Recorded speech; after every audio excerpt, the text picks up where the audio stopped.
इस लेक्चर में हम टैक्स और डिस्काउंट के फार्मूले को सीखेंगे बड़ी ही डिटेल के साथ। तो सबसे पहले टैक्स की तरफ आ जाते हैं। तो ये हमने एक सिनेरियो बनाया हुआ है, इसको ज़रा देख लेते हैं। सबसे पहले serial number, product, brand, price और टैक्स। कीबोर्ड डेल वालों का है और ये 300 रुपये का है। इसकी प्राइस कितनी है? 300। अब हमने ये काम करना है कि कीबोर्ड जो 300 का है इसके बीच में हमने टैक्स इंक्लूड करना है 4%, और फिर इसकी यहाँ पर प्राइस देखनी है कि ये कितने रुपए का हो जाएगा। तो यहाँ पर जो टैक्स का फार्मूला अप्लाई होगा उसके लिए हमने ये काम करना है, is equal to price multiply, bracket में आपने लिखना है 1 + 4% और ब्रैकेट को क्लोज कर देना है। ये टैक्स का फार्मूला है। मतलब इज इक्वल टू प्राइस, ये जो प्राइस है इसको हमने मल्टीप्लाई किया और ब्रैकेट में 1 + 4% इसलिए लिखा कि एक जो प्राइस थी उसके बीच में 4% ऐड हो जाए। इंटर का बटन प्रेस करें तो ये देखें, ये 300 की थी और 312 की हो चुकी है विद टैक्स। अब इसको भी हम ड्रैग करके बॉटम की तरफ ले आते हैं तो ये सारी कैलकुलेशन खुद ही हो जाएगी ऑटोमेटिकली। ये 200 का था और ये देखें 208 का हो गया है। और इसी तरह इसकी भी आप यहाँ पर टैक्स के साथ प्राइस देख सकते हैं। और अब आ जाएँ आप डिस्काउंट की तरफ। डिस्काउंट का formula is equal to price multiply, bracket में आपने लिखना है 1 माइनस कितने परसेंट डिस्काउंट दे रहे हैं?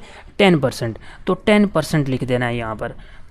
ब्रैकेट को क्लोज करें और इंटर। मतलब इसमें ये किया हमने 1 प्लस टैक्स में हमने किया 1 + 4% और यहाँ पर 1 - 10%। मतलब एक जो प्राइस है हमारे पास कीबोर्ड की, इसके बीच में हम 1 - 10% हमने किया है कि इसके बीच में से 10% एक प्रोडक्ट में से माइनस हो जाए। तो ये देखें, ये 300 की थी और 270 की हो चुकी है। इसको भी आप एज पॉइंट से पकड़ के बॉटम की तरफ ले आएँ तो ऑटोमेटिकली ये आपको आंसर दे देगा।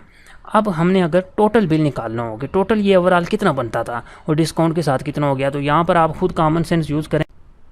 प्रीवियस लेक्चर में हम सीख चुके हैं यहाँ पर एडिशन का formula is equal to sum into, और प्राइस सारी हमने सेलेक्ट करनी है, ब्रैकेट क्लोज और इंटर। तो ये देखें टोटल बिल आ गया with discount is equal to, यहाँ पर भी एडिशन के लिए सम यूज़ करें और डिस्काउंट सारा सिलेक्ट करें, ब्रैकेट क्लोज और इंटर। तो टैक्स में भी ऐसे ही आप कर सकते हो। अब एक और मैं आपको टेक्निक बताता हूँ। यहाँ पर 4% टैक्स था, ये टैक्स तो इस प्राइस के बीच में इंक्लूड हो गया, जमा हो गया। अब सिर्फ और सिर्फ आपने टैक्स के पैसे अगर निकालने हो तो वो कैसे निकाल सकते हो? उसके लिए आप फार्मूला यूज़ करोगे is equal to price multiply, और यहाँ पर ऐसे ही आप लिख दें 4%, ब्रैकेट में नहीं लिखना, 4% लिखें तो आपको सिंपल ये टैक्स की कैलकुलेशन निकाल के दे देगा। ये 312 की हो गई थी, मतलब 12 रुपये जो थे वो टैक्स इसके ऊपर अप्लाई हुआ, और यहाँ पे देखें सिर्फ और सिर्फ वो उसने प्राइस निकाल के दे दी आपको टैक्स की। इसी तरह अगर आपने डिस्काउंट की निकालनी हो तो वो भी आप कर सकते हैं, is equal to price multiply, कितना है डिस्काउंट? 10%। तो कीबोर्ड से लिखें 10%। तो ये देखें आपको यहाँ पर डिस्काउंट के जो है वो पैसे निकाल के दे देगा।